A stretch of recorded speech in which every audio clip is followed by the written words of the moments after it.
Yango wa Padiri Ubaride Rugirangoga bari hano, bakristo bavandimwe muteraniye hano, mbifurije amahoro ya Kristo, nkaba mboneyeho no kubihanganisha kubwo kubura Padiri Ubaride watuvuyemo twibuka uyu munsi.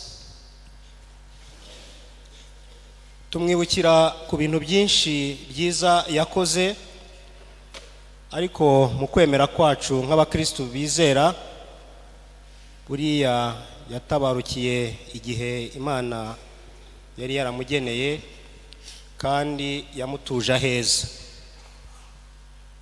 Ibyo yagombaga gukora yarabikoze, nubwo kubw'intege nke zacu za muntu tubona ko yatashye atagomba, kuko hari byinshi yari kuba agikorana magingo aya mu rugendo rwo kubaka amahoro yari yaratangiye. Padiri Ubaride yabaye umuvugabutumwa wigishije ijambo ry'Imana akoresheje ijambo, ariko abigaragaza no mu bikorwa. Twe nk'ubuyobozi tumufata nk'uwari umuvugabutumwa nyawe, akaba yari n'umuyobozi mwiza kubera ibikorwa byiza yakoze mu muryango nyarwanda. Twibuka ko mu mwaka w'ibihumbi 2015 Padiri Ubaride yagizwe umurinzi w'igihango kubera uruhare yagize mu gutangiza gahunda y'ubumwe n'ubwiyunge muri paruwasi ya Mushaka, ikaba yareze imbuto nyinshi mu baturage ndetse inarenga imbibi igera mu zindi paruwasi. Nk'uko tubizi, igihugu cyacu cyahuye n'amateka mabi, ariko uko kigenda kiyubaka ubu kimaze kugira amateka agenda aba meza. Padiri Ubaride Rugirangoga yari umwe mu bagizweho ingaruka mbi n'ayo mateka, aho yabuze umubyeyi se umubyara babivuze akiri muto, bikamuviramo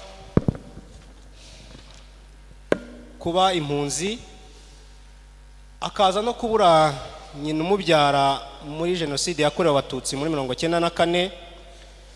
Ubu butwari bwe bwagaragaye cyane mu kudaheranwa n'ayo mateka mabi, arenga amarangamutima yo guheranwa n'agahinda, ahubwo arangwa no kubabarira no guhangayikira abandi.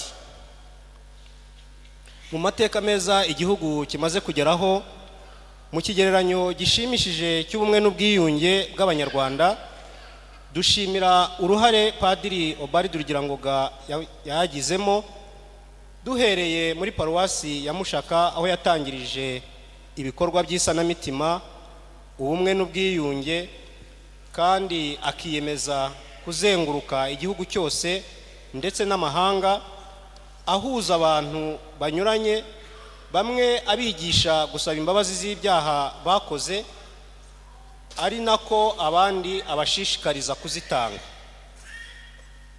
Kuba gahunda yo kwiyunga no kubabarira atarabivuze mu magambo gusa, akabigaragariza no mu bikorwa, aho nyuma ya jenoside yakorewe abatutsi muri 1994 yarihiye amashuri abana bo wamwiciye nyina muri jenoside yakorewe abatutsi, bigaragaza ko yari afite imyumvire ihanitse twashakira mu mayobera, kuko iki si igikorwa cyakorwa na benshi kuri iyi si.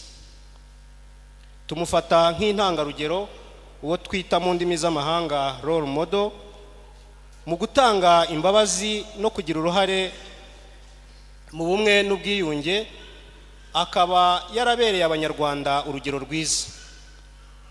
Ibikorwa bye by'urukundo, impuhwe no kubabarira ntibikwiye kwibagirana.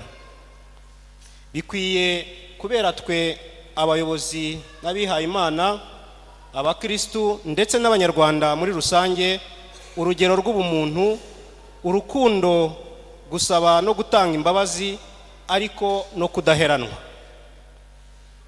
Twashyize ibuye ry'ifatizo ahazubakwa ingoro y'ubwiyunge. Ni ikimenyetso cy'uko tutazibagirwa inzira y'ubwiyunge Padiri Ubaride yatangije, tukaba tugomba kuyikomeza tuzirikana ibikorwa byose yagiye akora muri urwo rugendo. Nongeye kubihanganisha, ariko mu kwizera kwa muntu twizeye ko yageze mu ijuru kandi yararikoreye mu bikorwa byose yakoze, ntabwo nshidikanya yuko aririmo.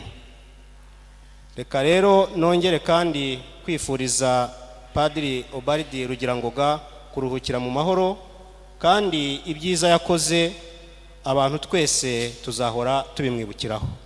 Nimukomere.